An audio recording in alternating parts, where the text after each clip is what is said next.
दलितों पर अत्याचार, किसानों की आत्महत्याएं, नौजवानों की आत्महत्याएं, कोटा जयपुर सीकर के अंदर छात्रों की आत्महत्याएं इस बात की ओर इंगित करती है कि राजस्थान को एक मजबूत नेतृत्व की आवश्यकता है। इसका नाम हम आजकल के अंदर रख देंगे स्टूडेंट विंग का।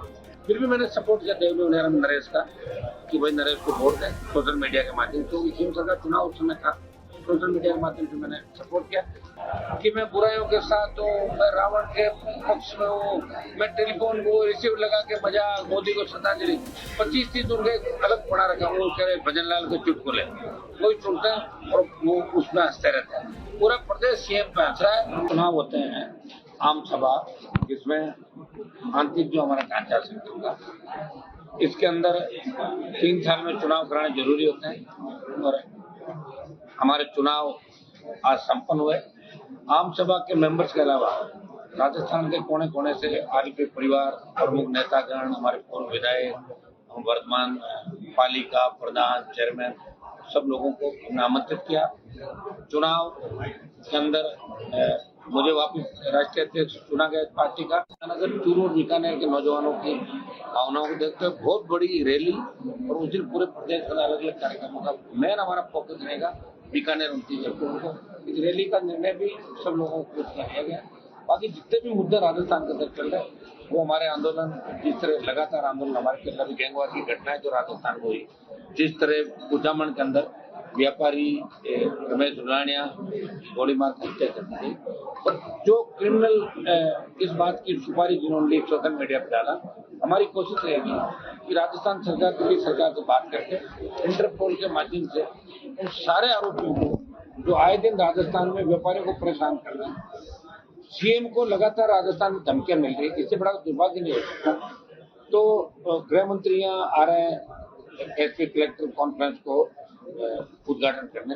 हमारा उनसे भी रहेगा कि आप लोग इस राजस्थान की कानून व्यवस्था सुधारें। वेंटिलेटर पे चलेगी राजस्थान की कानून व्यवस्था, भरोसा नहीं रहा किसी का। और जिस तरह कपासन के अंदर विधायक और विधायक के भाई ने चोरमारी पे अटैक कराया, जिस तरह के हालात राजस्थान के अंदर बने, जिस तरह बीजेपी के एक विधायक को राजस्थान में सजा हुई और उपचुनाव हो रहा है, और जिस तरह विधायकों के, मंत्रियों के और उनके नजदीकी लोगों के नाम लगातार भ्रष्टाचार के अंदर आ रहे हैं, जिस तरह होटलों पे छापे पड़ रहे हैं राजस्थान के अंदर और उनमें वेश्यावृत्ति करती हुई युवतियां पकड़ी जाती है, और वो होटल व्यवसायी एक मंत्री के रिश्तेदार और एडिशनल डीजी राजस्थान सरकार में उसकी उस होटल के अंदर पार्टनरशिप है जालौर जिले के अंदर। तो ये इस बात की ओर इंगित करता है कि राजस्थान बर्बादी के राह पे खड़ा, बर्बादी की ओर चला गया। कोकस मंत्रियों का, वरिष्ठ नेताओं का, माफिया का और गैंगस्टर गुंडे अपराधी को कोकस बन गया। आम आदमी का जीना राजस्थान के अंदर मुश्किल हो गया। अभी जो ये क्राइम के आंकड़े आए थे एनसीआरबी के, उसके अंदर ये बताया कि राजस्थान रेप और गैंग रेप की घटनाओं के अंदर नंबर 1 पे आ गया देश के अंदर, लगातार नंबर 1 पे। दलितों पर अत्याचार, किसानों की आत्महत्याएं, नौजवानों की आत्महत्याएं, कोटा जयपुर सीकर के अंदर छात्रों की आत्महत्याएं इस बात की ओर इंगित करती है कि राजस्थान को एक मजबूत नेतृत्व की आवश्यकता है, मजबूत शासन करने वाले व्यक्ति की आवश्यकता है।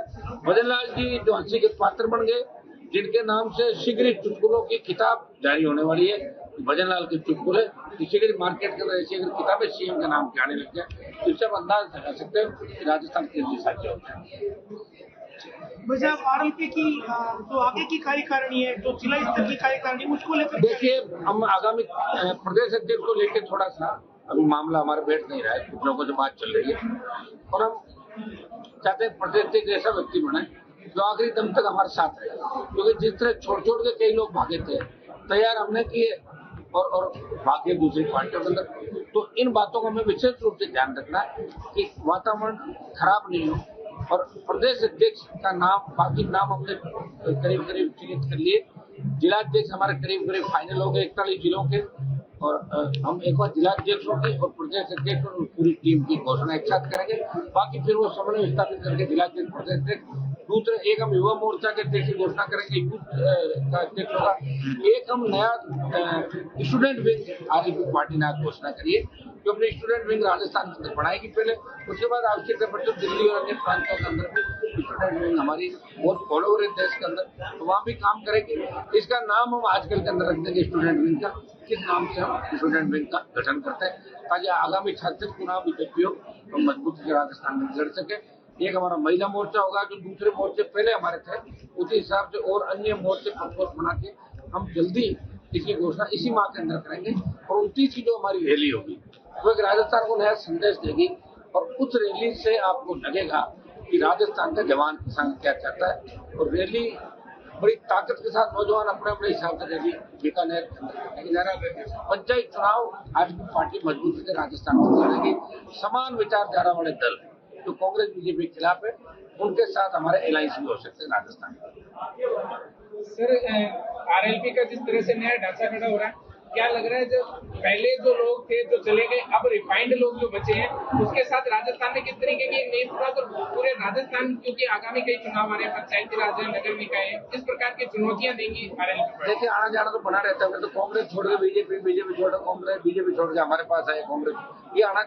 लेकिन हम कोशिश करेंगे कि इस पार्टी में नौजवानों को, महिलाओं को और विशेषकर संघर्षशील लोगों को ज्यादा मौका मिले। हम ये चाहेंगे छात्र जीने के लोगों को मौका मिले।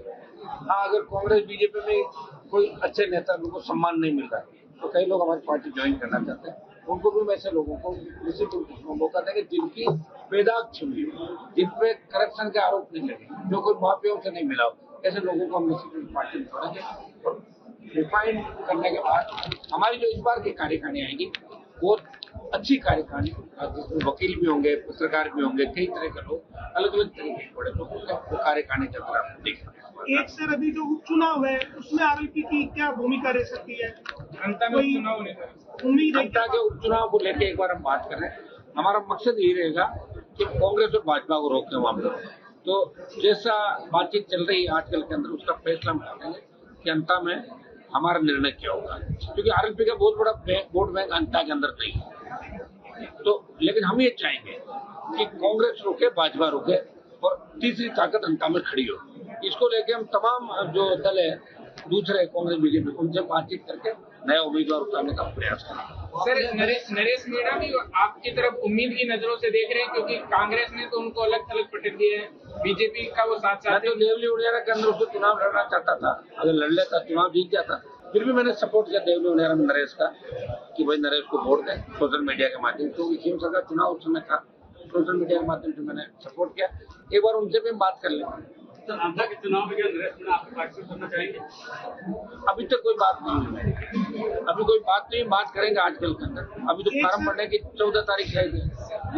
सर, आपने पिछले दिनों एसएमएस जाके घायलों से मुलाकात की, एसएमएस में कांड हो जाता है, उससे पहले अजमेर रोड पर कांड हो जाता है, अजमेर रोड। सरकार की व्यवस्था वेंटिलेटर पर, सीएम की मजाक उनके विधायक, मंत्री और पूरे ब्यूरोक्रेट कमरों में बैठ के मुख्यमंत्री भजनलाल के वही रील सुनता है कि मैं बुराइयों के साथ हूँ, मैं रावण के पक्ष में हूँ, मैं टेलीफोन को रिसीवर लगा के मजाक, मोदी को श्रद्धांजलि, 25-30 उनके अलग पढ़ा रखा, वो कह रहे भजनलाल के चुटकुले, वही सुनते हैं और वो उसमें हंसते रहते हैं। पूरा प्रदेश सीएम पे हंस रहा है। और दिल्ली वाले चूंकि इसलिए इनको नहीं हटा रहे कि दिल्ली में जिन लोगों ने इसको बनवाया अब वो अपनी बेइज्जती महसूस कर रहे हैं कि हटाने से पहले ही कहा था तुमने इसको क्यों बनाया, इसलिए वो चुपचाप बैठे।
मुझे लग रहा है